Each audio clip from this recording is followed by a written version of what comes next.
दोस्तों नमस्कार। स्वागत है आपका आपके YouTube चैनल ज्ञान.com में। दोस्तों आज की जो हमारी ट्रिक है वो है कालू दो चुनरी बेचकर माँ से मिला। हमारी आज की ट्रिक है कालू दो चुनरी बेचकर माँ से मिला। दोस्तों इस ट्रिक के माध्यम से आज मैं आपको बताऊंगा कि किस तरीके से हुमायूं ने अपने शासन काल में, अपने जीवन काल में कौन कौन से युद्ध किए, उन सभी युद्धों का क्रम इसके माध्यम से मैं आपको बताऊंगा। तो हमारी आज की जो ट्रिक है कालू दो चुनरी बेचकर माँ से मिला, इसमें हम देखते हैं कि हुमायूं ने किस क्रम में युद्ध लड़े। तो सबसे पहला जो उसका युद्ध था वो था कालिंजर का युद्ध। दूसरा युद्ध था दोहरिया का युद्ध। तीसरा युद्ध था चुनारगढ़ का युद्ध। बा से था बहादुर शाह से युद्ध। चा से इसने दोबारा फिर चुनारगढ़ और उसके बाद चौसा, यानी चा से इसने दो युद्ध लड़े। पहले चुनारगढ़ का युद्ध जो था उसने बहादुर शाह से लड़ने के बाद फिर एक बार दोबारा भी आगे उसमें युद्ध किया और उसे जीता। चौसा और फिर कन्नौज या बिलीग्राम का युद्ध इसको कहते हैं। उसके बाद माँ से है मच्छीवाड़ा और से यानी सा से है सरहिंद का युद्ध। तो दोस्तों देखिए इस तरीके से हुमायूं ने अपने शासन काल में, अपने जीवन काल में युद्ध लड़े। सबसे पहला युद्ध था कालिंजर का, कालू से कालिंजर। दो से दोहरिया, चुनरी से चुनारगढ़। बा से बहादुर शाह से युद्ध लड़ा, बहादुर शाह जो कि गुजरात का शासक था उससे युद्ध लड़ा। चा से चुनारगढ़ का युद्ध और चा से ही चौसा का युद्ध। दो युद्ध इसने क्रमबद्ध तरीके से लड़े। का से कन्नौज का युद्ध और कन्नौज या बिलीग्राम का युद्ध। रा से हमारे यहाँ कुछ नहीं है। तो कालू दो चुनरी बेचकर माँ से मिला। तो ये तो हमारे हो गए क्रम से युद्ध। अब इसके सन भी देख लेते हैं। तो ये जो युद्ध था, ये युद्ध लड़ा गया कालिंजर का 1531 में, दोहरिया का 1532, दो से दोहरिया 32, दो सन यहाँ भी है, 3-2, दो से दोहरिया। और 1532 में चुनारगढ़ का युद्ध लड़ा। बहादुर शाह से जो युद्ध लड़ा वो उसने लड़ा 1535 से 36 के बीच में। फिर चुनारगढ़ का युद्ध जो दोबारा हुआ वो हुआ 1538 में। चौसा का युद्ध 1539 और कन्नौज या बिलीग्राम का युद्ध 1540। यहाँ तक तो इसने क्रमबद्ध तरीके से युद्धों को लड़ा। और जब ये शेर शाह से हार गया उसके बाद ये करीब 15 वर्ष तक सिंध में रहा है, यानी भारत को पार करके सिंध के जो मैदान थे वहाँ पर रहा।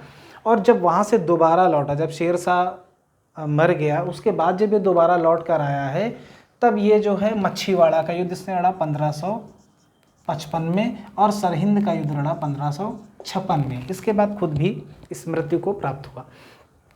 तो दोस्तों ये हमारे युद्ध हो गए, हुमायूं के द्वारा लड़े हुए, इनका क्रम हो गया, इनके सन हो गए। थोड़ी थोड़ी बातें भी इनके विषय में जान लेते हैं। जैसे कालिंजर का युद्ध था, यहाँ पर ये शासक जो था वो था प्रताप रुद्रदेव।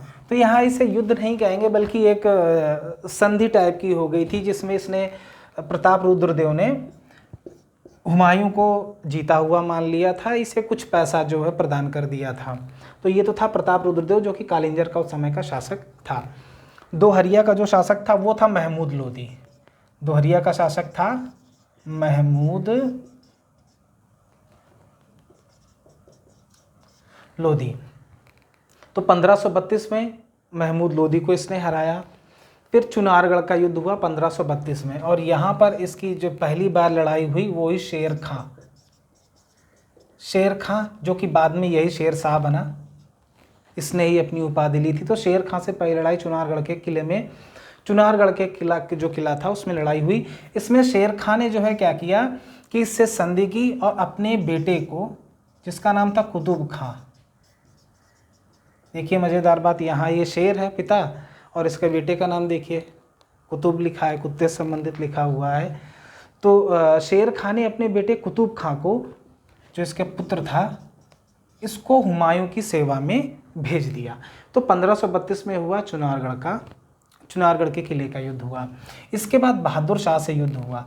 बहादुर शाह से जो युद्ध हुआ था, बहादुर शाह चूंकि गुजरात का शासक था, तो इस युद्ध में जो है बहादुर शाह पराजित हुआ और मालवा प्लस गुजरात जो था ये हुमायूं ने इस युद्ध में जीत लिया। साथ में यहाँ पर मांडू जैसा किला भी मिला, मांडू का किला भी इसी युद्ध में हुमायूं को प्राप्त हुआ। इसके बाद जो है उसने दोबारा जो युद्ध, फिर उसके बाद चुनारगढ़ का एक बार और युद्ध हुआ जिसमें 1538 में वो जीता। इसके बाद हुआ क्या, चूंकि चुनारगढ़ शेर खां के अधीन था और उस समय शेर खां उधर था नहीं, तो उसने क्या किया कि शेर खां को भी लगा कि भाई इसने तो मेरी ही जगह पर अब कब्जा कर लिया है, जीत लिया है, अधीन कर लिया है। तो जब चुनारगढ़ से युद्ध लड़कर ये हुमायूं लौट रहा था, तो रास्ते में ही चौसा जगह जो पड़ती है वहाँ पर जो है शेर शाह सूरी और हुमायूं की सेना, यानी शेर खां और हुमायूं की सेना भिड़ी। तो यहाँ पर भी क्या किससे मुकाबला हुआ, शेर खां से। कहाँ पर, चौसा में। चौसा के युद्ध की खास बात ये रही कि जो हुमायूं था वो शेर खां से पराजित हो गया, और पराजित होकर के भागते समय एक ऐसी स्थिति भी आई जब ये नदी में डूबने लगा। शेर जो हुमायूं था वो नदी में डूबने लगा। तो तब उसे बताया जाता है कि एक निजाम नामक भिश्ती ने उसकी जान बचाई थी। ये क्वेश्चन भी अक्सर आता है, इसलिए आपको बता रहा हूँ कि निजाम नामक भिश्ती ने उसकी जान बचाई थी चौसा के युद्ध में, उसे डूबने से बचाया था। ऐसी स्थिति में हुमायूं ने उससे वादा किया था कि जब भी मुझे कभी राज्य प्राप्त होगा, मैं शासक बनूंगा, तब मैं तुम्हें एक दिन का राजा ज़रूर बनाऊंगा। और हुआ भी यही। और इसी निजाम नामक भिश्ती ने जब हुमायूं को पुनः सत्ता प्राप्त हुई और एक दिन का राजा बनाया, तो इसने चमड़े के सिक्के चलाए थे, है ना, चमड़े के सिक्के चलाए थे। और ये क्वेश्चन भी अक्सर आता है कि चमड़े के सिक्के किसने चलाए थे। तो ये था चौसा का युद्ध। चौसा के युद्ध में क्या हुआ, शेर खां ने हुमायूं को पराजित कर दिया।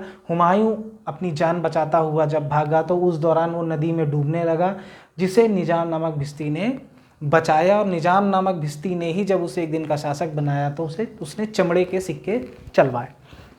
उसके बाद जिसे निर्णायक युद्ध माना जाता है वो था कन्नौज या बिलीग्राम का युद्ध। और ये युद्ध भी किससे हुआ, इसका शेर खां से ही इसका ये युद्ध भी हुआ। शेर खां ने अब तक शेरशाह की उपाधि धारण कर ली थी, तो अब हुआ शेर शाह से युद्ध, शेर शाह सूरी से इसका युद्ध हुआ। इस युद्ध में भी हुमायूं बुरी तरह से पराजित हुआ शेर शाह से, और पराजित होने के बाद ये भाग गया, यानी कि भारत छोड़कर चला गया। और ये भारत छोड़कर जाकर ये सिंध की तरफ इसने अपने आप को सुरक्षित रखा। तो अब यहाँ की भी कहानी थोड़ा सुन लेते हैं, क्योंकि ये भी इतिहास से जुड़ा हुआ है। तो जब 1540 में हुमायूं सिंध चला गया हुमायूं शेर शाह से हारने के बाद, यहाँ पर ही जाकर के इसने हिंदाल के जो गुरु थे मीर अकबर करके, उनकी पुत्री हमीदा बानो बेगम से शादी कर ली। यहीं पर मीर अली अकबर ये थे हिंदाल के गुरु, और हिंदाल कौन था, हुमायूं का भाई, है ना। तो मीर अली अकबर जो कि हिंदाल के गुरु थे, हिंदाल हुमायूं का भाई था, उसकी पुत्री हमीदा बानो बेगम से विवाह कर लिया। थोड़ा याद रखिएगा इन चीज़ों को भी। हमीदा बानो बेगम से शादी हुई थी से आप आराम से याद रख सकते हैं कि हमीदा और हुमायूं, देखिए दोनों में हामा हामा आता है। तो हुमायूं की शादी हुई यहाँ पर हमीदा बानो बेगम से, वहीं पर अकबर का जन्म भी इन्हीं से हुआ था। इसके बाद अब काफ़ी प्रयास किया हुमायूं ने 1540 के बाद अपने जो इसके 3 भाई थे, कामरान, अस्करी और हिंदाल। तो हिंदाल तो उसके साथ मित्रवत व्यवहार रहा, लेकिन कामरान और अस्करी जो को काबुल, कांधार और संभल जैसी जागीरें लेकर के भारत में बैठे हुए थे, वो इसका कोई सहयोग नहीं कर रहे थे और ये कोशिश कर रहा था कि किसी तरह से भारत में पुनः लौटे, उसके भाई जो है उसका सहयोग करें, लेकिन उसका भाई उसका सहयोग नहीं कर रहे थे। इसी दौरान ईरान के शाह जो थे उस समय के, उन्होंने जो है इससे एक संधि की और कुछ शर्तें रखी और उसके बाद कहा कि अगर तुम मेरी शर्तों को मानते हो तो मैं तुम्हारे भारत अभियान में तुम्हारी मदद करूंगा।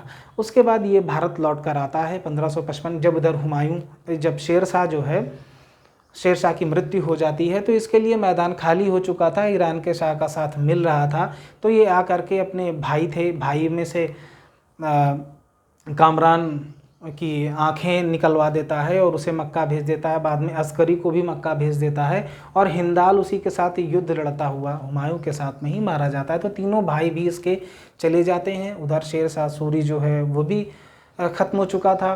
तो इसके लिए अब भारत में आना, शासन करना या आक्रमण, कुछ युद्ध जीतना आसान हो गया।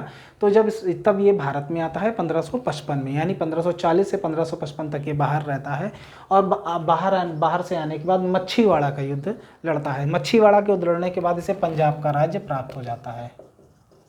1555 में इसे पंजाब मिल जाता है। 1556 में इसे फिर सरहिंद का युद्ध होता है और ये जीत करके बादशाह बन जाता है।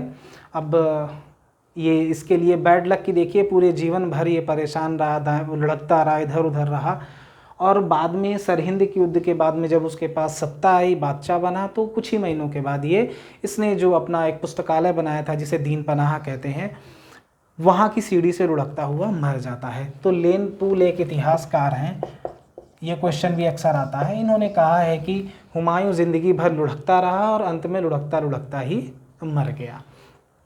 तो दोस्तों ये सारी चीज़ें हुमायूं के बारे में हमने बता दी और क्वेश्चन इससे अब आजकल ख़ास तौर से क्रम सेट करने का आ जाता है या सामने सन दे दिया जाता है, मैचिंग के लिए आता है कि कौन सा युद्ध कब हुआ, या क्रम सेट करने को आता है कि कौन किस क्रम में है युद्ध। तो इससे आप निकाल सकते हैं किन किन शासकों से इसने लड़ाई लड़ी और कौन सी घटनाएँ घटी। ये सारी जानकारी आपको इस वीडियो के माध्यम से हमने आपको दी। अगर वीडियो आपको अच्छा लगा हो तो इसे लाइक, शेयर और सब्सक्राइब ज़रूर करें। धन्यवाद।